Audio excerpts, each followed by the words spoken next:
बिस्मिल्लाहिर्रहमानिर्रहीम। अस्सलाम वालेकुम। मैं हूँ ज़ारा और आप देख रहे हैं ज़ाराज़ कुज़ीन। उम्मीद है कि आप सब ठीक होंगे। रमज़ान स्पेशल में मैं आपके साथ सहरी में बनाए जाने वाले पराठों की बहुत ही ज़बरदस्त सी आसान सी रेसिपी शेयर करने लगी हूँ।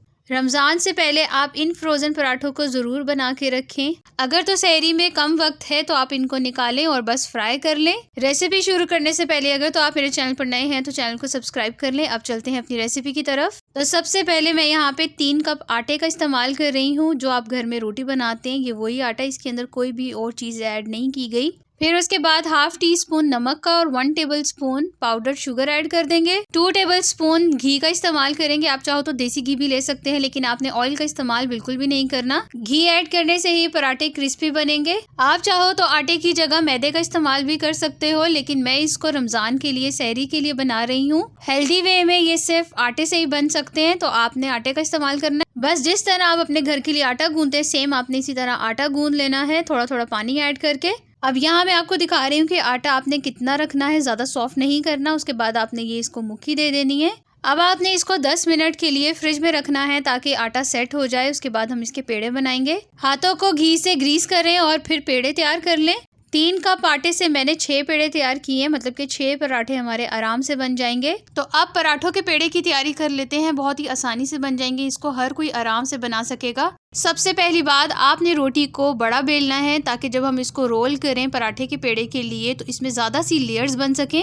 रोटी बेल ली है, अब हमने इसके ऊपर घी ब्रश करना है। फिर उसके बाद खुश्क आटा डस्ट करेंगे, इससे लेयर्स बहुत ही अच्छी आती हैं।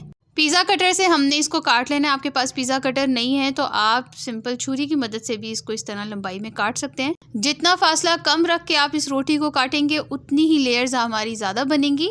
एक स्ट्रिप को हमने पहले रोल करना है, इसी रोल को उठा के दूसरी स्ट्रिप पे रखेंगे, इसको भी रोल कर लेंगे और सारी हमने इसी तरह से रोल कर लेनी है। हर एक बंदा इसको आराम से बना सकता है। ये इतने आसान पराठों की रेसिपी है जो मैं आज आपके साथ शेयर कर रही हूँ। तो अब मैं आपको दिखाती हूँ कि इसमें कितनी सारी लेयर्स आ गई हैं। ये देखें जी, आपको नज़र आ रहा है। मैं आपको करीब से भी दिखा देती हूँ। बहुत सारी इसमें लेयर्स हैं, मतलब कि ये बहुत ही लच्छेदार पराठा होने वाला है। सारे पेड़ों को हमने इसी तरह तैयार कर लेना है और जब आपने पेड़े तैयार करने हैं उसके बाद आपने मजीद इसको 10 मिनट के लिए रेस्ट देना है। लेयर सेट हो जाएंगी तो ये बहुत ही अच्छे ज़बरदस्त पराठे बन जाएंगे। 10 मिनट के बाद इसको बेल लेंगे, बिल्कुल हल्के हाथों के साथ इसको बेलेंगे ताकि इसकी जो लेयर्स हैं वो ख़राब ना हो। बटर पेपर नीचे रखना ज़रूरी है ताकि हम आराम से इस रोटी को निकाल सकें। तवा मैंने पहले ही गरम कर लिया है। जैसे ही तवा गरम हो जाए तो आपने फ्लेम को मीडियम टू लो कर देना है, क्योंकि सब पराठों को 30% हमने कुक करना है। जैसे ही पराठे का कलर चेंज हो जाए तो हमने साइड को चेंज करना है और मज़ीद आपने 1 मिनट के लिए दूसरी साइड को भी कुक करना है। तो इस तरीके से 30% पराठे हमारे कुक हो जाएंगे तो आपने इनको साइड पे रख लेना है। यहाँ मैंने सारे पराठे 30% डन कर लिए हैं। जब ये अच्छे से ठंडे हो जाएं तो जिस भी ट्रे में आपने इनको फ्रीज़ करना है वहाँ पे पहले आपने बटर पेपर लगाना है, फिर आपने पराठा रखना है, फिर बटर पेपर और फिर पराठा। इस तरह करके आपने इनको फ्रीज़ कर लेना है। मैं आपको एक पराठा बनाकर भी दिखा देती हूँ, लेकिन मैं आपको फ्रोज़न पराठा बनाकर दिखाऊंगी। ये फ्रोज़न पराठा आपको दिखा रही हूँ और अब आपको दिखाती हूँ कि ये बहुत ही आराम से और आसानी से बटर पेपर से निकल आएगा। अगर तो आप फ्रीज़ करने से पहले इसको ठंडा कर लेंगे तो ये बहुत आराम से निकल आएगा, वरना ये बटर पेपर के साथ चिपक जाएगा।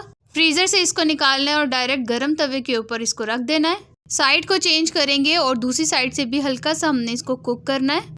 दोबारा से इसकी साइड को चेंज करेंगे और अब हमने इसके ऊपर घी लगा देना है।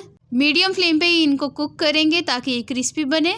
रोटी हो या पराठा हो, बनाना सबको आता है, लेकिन पराठे में अक्सर ये होता है कि पराठा हमारा क्रिस्पी नहीं होता। लेकिन आप इस तरीके से बनाएंगे तो बहुत ही क्रिस्पी बनेगा। एक एक लेयर आपको उसमें नज़र आएगी। सहरी में आप इसको जिस मर्जी चीज़ के साथ लेंगे बहुत ही मज़े के लगेंगे।